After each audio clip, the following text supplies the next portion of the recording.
America's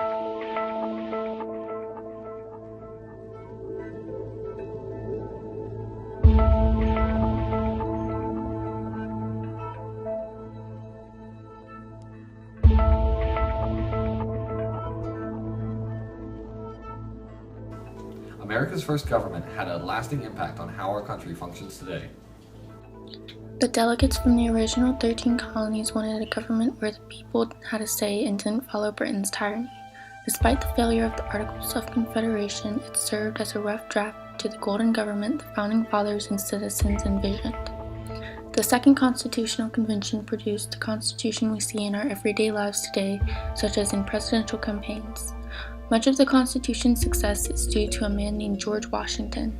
He brought everything together and was such an influential character that he wasn't even elected president. He was assigned a job. Our freedom, economy, structure, and independence were made physically possible by him and his leadership. This wasn't the last shift in American views, though. Not long after the people had gotten used to their new government, a new movement swept the nation. It is called the Second Great Awakening. From the 1790s to the 1830s, new religions like evangelicalism, Methodism, and baptism became widely popular. People currently participate in any religion they believe in, many of which people in the 1800s would find fascinating. Before they discovered these new beliefs and ideas, they thought that humans were predestined to their fate and only could be saved through the grace of God. During the awakening, huge gatherings called camp meetings took place all over the country. A man from Cane Ridge, Kentucky described it as, "The noise was like the roar of Niagara. The vastity of humans seemed to be agitated as if by storm. Some of the people were singing, others were praying. Some cried for mercy." This was a period of major transformation for Americans' beliefs and values. The religious revival was closely related to the Second Great Awakening, where people thought that they were predestined to either salvation or damnation. People like Reverend Charles Grandison Finney gave famous speeches to the public, first to introduce the new ideas and later to spread the word. Some forms of religious lifestyles weren't welcome to public society, like polygamy. Many social outbreaks occurred due to the conflicting responses from the public, not just about polygamy, but about all the changes the country was going through. Even today, we have certain lifestyles that society rejects or finds inappropriate. One message was clear. A revival is nothing else than a new beginning of obedience to God. As Charles Finney once said, People came out of the religious revival with a new understanding of beliefs and values. Despite the acceptance of many new ideas, severe restrictions were placed on citizens just a few short years later. In 1798, John Adams, the second president, passed the Alien Sedition Acts. These were a set of laws that tightened security of the country to an extreme. 1. The Naturalization Act made it harder for immigrants to become citizens, going from 15 years to 14 of waiting to apply for citizenship. 2. The Alien Friends Act allowed the president to expel any citizen without proof of guilt. 3. The Alien Enemies Act allowed the government to deport or detain anyone from a foreign country suspected of threatening national security. And 4. The Sedition Acts made it illegal to speak in any way against the government. This was a huge turning point for Americans because they had just gained their independence and now their government was taking it away. Today we still have laws that make it legal to deport immigrants, but only if they are in America illegally. As America stabilized itself, brilliant citizens rose to invent some of the most revolutionary items our country had seen. There were many who contributed to the development of America, but one of the most famous and well-known was Eli Whitney. Eli lived in an era where artisans gained more skills and more knowledge. He invented the milling machine in 1794, which let workers cut metals precisely the same each time, leading to the concept of mass production. Several other inventors used his concept to create their own devices like the sewing machine. Before these devices were created, the task of assembling a simple object could take several days compared to an hour with mass production. America relies heavily on their ability to mass-produce items to distribute to the millions of people living here today. After inventions became popular, America's industry greatly increased. People were used to a slow environment due to the vast amount of land and scarcity of labor.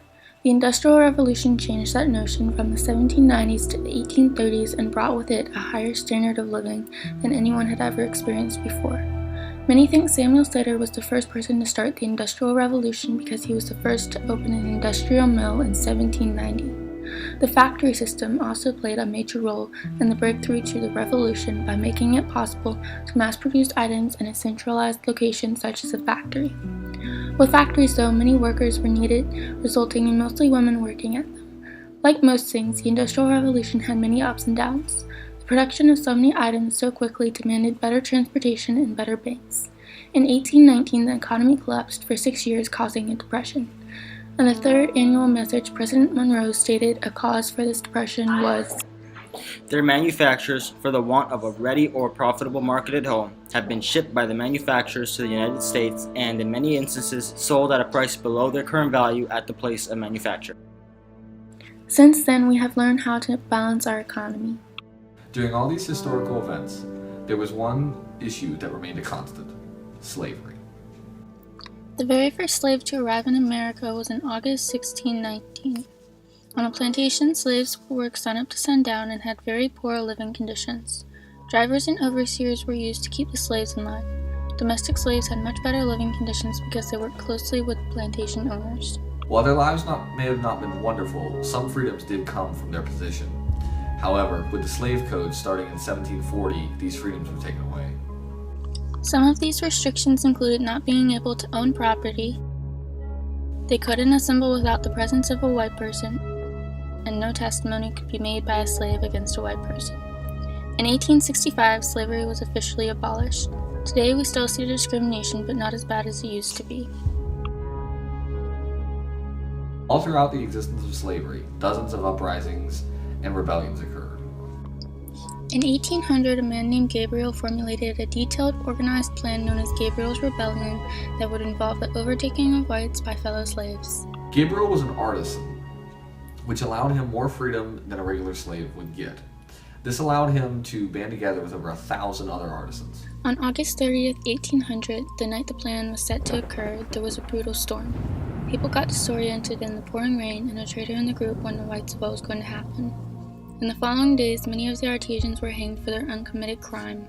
Despite the plan not working successfully, Gabriel demonstrated his knowledge of the world and shows that slaves did physically resist.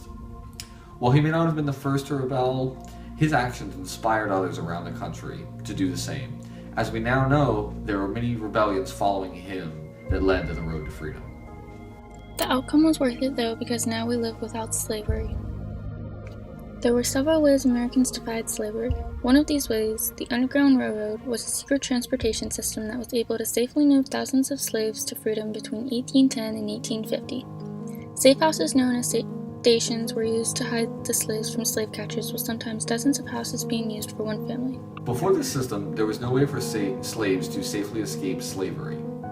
With it and the help of sympathetic abolitionists, they were able to safely get a way out of their current lives. Harriet Tubman was a famous conductor helper in the cause. Alone, she saved over 300 slaves. I had reasoned this out in my mind. There was one of two things I had a right to, liberty or death. If I could not have one, I would have the other. We can all learn a lesson from Harriet Tubman, to be brave, determined, and compassionate. Her perseverance and others like her have allowed America to vote in the first African American president, Barack Obama, in 2008. And thanks to the Underground Railroad, the public was able to learn of the mistreatment and terrible living conditions of slaves. The book Uncle Tom's Cabin, written by Harriet Beecher Stowe in 1852, gave first-hand accounts of the terrible mistreatment of slaves. As the daughter of a minister and participant in the Underground Railroad, Harriet Stowe was able to witness the horrors done to slaves she encountered. She took to writing all the stories and events about the slaves in a book which was later published. The heart has no tears to give, it drops only blood, bleeding itself away in silence. Her words gained different reactions from both the North and the South. Here are the reactions of both sides. Up in the North, people had very little knowledge of what was actually taking place in the South. Once the book was published, not only did they now know on a personal level what slavery was really like, but they were able to put a face on the issue of slavery. The government knew that they couldn't ignore slavery anymore. When Uncle Tom's Cabin first came out, the Southerners were outraged. Not only did the book depict slave owners, slavery, and the slave trade as cruel and harsh, but it also undermined the entire economy of the South. The South responded by banning the book in hopes of keeping people in the dark about everything against slavery. They saw the book as one more reason why they should secede from the North, which they eventually did. Her book is written in over 60 different languages and used across the world. Colleges and high schools use her book to teach about the causes of the Civil War and even to address the social issues of race and gender inequality. While Harriet Stowe's book depicted the horrors embedded with the society, people like George Rapp and John Humphrey Noyes depicted the best. They saw only the utopia. The official definition of utopia is a place of ideal perfection, especially in laws, government, and social conditions. Model communities were built in order to recreate this definition. George Rapp was a German Zia who migrated to Pennsylvania in 1804 with hundreds of followers. Once there, he completely isolated his people from the outside world while they were waiting on the revelation. Over the years, others modified the original rules of simplicity, celibacy, common property, and equal labor to fit their styles best. One group, the Oneida community, led by John Humphrey Noyes, tried group marriage, communal child rearing, group discipline, and improving the genetic composition of their offspring. Today, people's idea of the perfect society varies greatly. In 1848, there was a very different idea of utopia in the people's minds. America's economy was taking off and more people were working. The currency was going up and creating the need for money. And then gold was discovered. The California gold rush took the nation by storm, drawing thousands of men, women, and children to the West Coast. The first sighting of gold was made by James Marshall at Sutter's Mill. Marshall drew this map of his first sightings of gold, as well as the moment he discovered the first gold. As soon as people heard the possibility of instant fortune, over 80,000 people raced to the West. Americans weren't the only ones who ran to California, though. Thousands of immigrants swarmed to America to join the race for gold. These people were called the 49ers. Once an area ran out of gold, people would move to another area full of gold, leaving behind ghost towns. It is from these towns that we get the stereotype of the old American West we see on Western films. When the gold rush died down around 1855, California's environment was destroyed, while towns and cities began appearing everywhere, leading to the major cities like San Francisco. Throughout history, there have been several defining moments, much more than was covered in this documentary.